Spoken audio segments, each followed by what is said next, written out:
And if you've ever been shocked by the price of prescription drugs, listen up, because one billionaire, Mark Cuban, is trying to make a difference here in the pharmaceutical world. Back in January, he launched the Mark Cuban Cost Plus Drug Company. This is their website behind me. It's an online pharmacy claiming to offer lower prescription drug prices, like very, very, very much lower.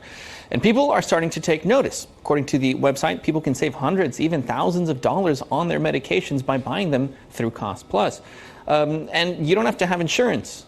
Yeah, Cuban tweeted costs are cheap because, quote, "We won't spend a nickel on marketing. We completely rely on the word of mouth. This allows us to have prices at such low prices." But is this company too good to be true? Is there a catch here? Well, to talk more about what kind of impact Cost Plus drugs could have on the entire prescription drug industry, we're bringing in health insurance expert Paul Seegert. Hey, Paul, thanks for being on the show. First and foremost, I mean, how is Cost Plus able to sell prescription drugs for such a low price compared to anywhere else?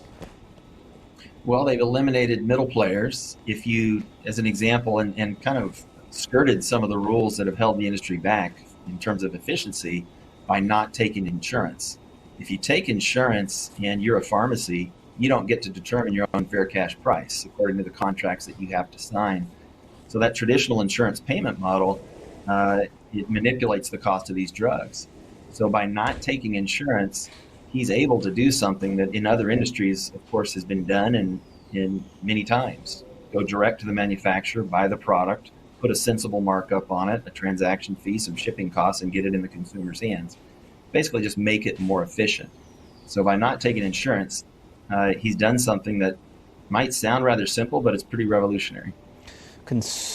Okay, wait, let's take a step back here, just because I want our viewers to understand why are prescription drugs so expensive here in the United States in the first place compared to other countries. I was seeing online that prices here are like 256% higher compared to most other countries all around the world. Why is the richest nation in the world charging so much for prescription drugs?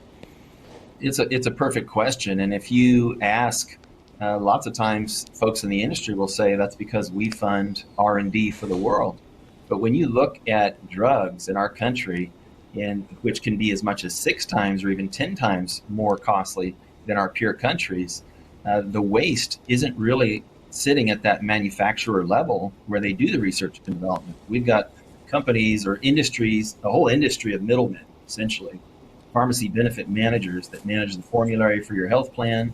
They pay the drug claims, and they also add a significant amount of waste to the cost of drugs. Insulin is a really good example of that.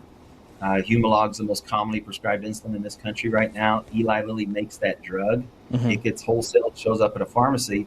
When an American consumer picks that drug up and pays for it with their health plan, the health plan is paying about $550 for a box of those insulin pens. $330 of it is waste being added by the pharmacy benefit manager, who does not make the drug, they do not wholesale the drug, and they do not retail the drug. So we've gotten pretty far off track with how we're distributing drugs in this country. Yeah, there's really no regulation, and you have to wonder, like, where's the government there? I mean, at what point does it just become exploitation of somebody who needs something? Insulin, you mentioned. I mean, that's literally life-saving for somebody who has diabetes. But anyways, we could spend a long time going down that rabbit hole.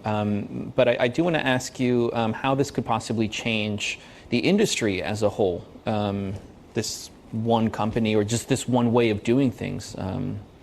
How could this change things? Yeah, he has the potential to shake it up in large part because he's Mark Cuban. Others have come up with this idea before, but didn't have the branding and the power that he has in the marketplace. And I think the biggest benefit is going to be the spotlight that this puts on the model that we've been using for so many years.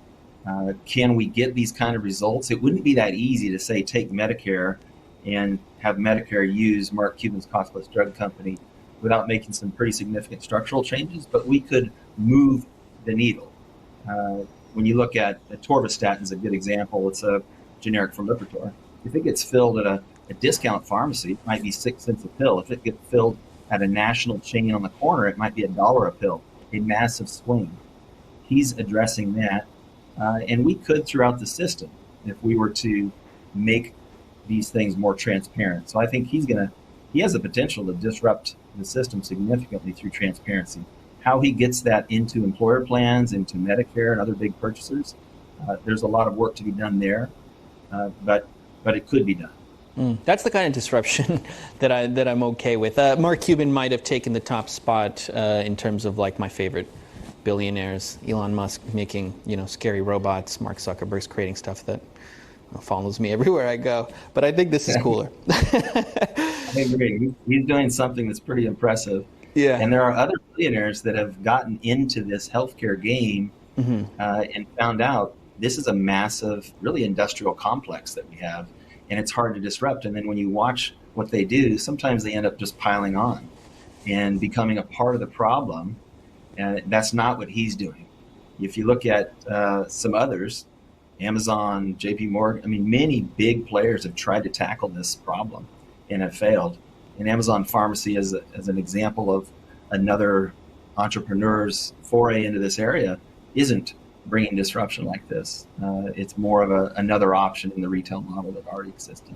Sure, but going back to our original point, I mean, we only really have this necessity for billionaires to come and kind of tackle this problem because there is a vacuum left behind because there's really no government intervention here in this country. Paul Seegert, thank you so much for coming on the show. We really do appreciate it. Thank you, sir. Thanks for having me.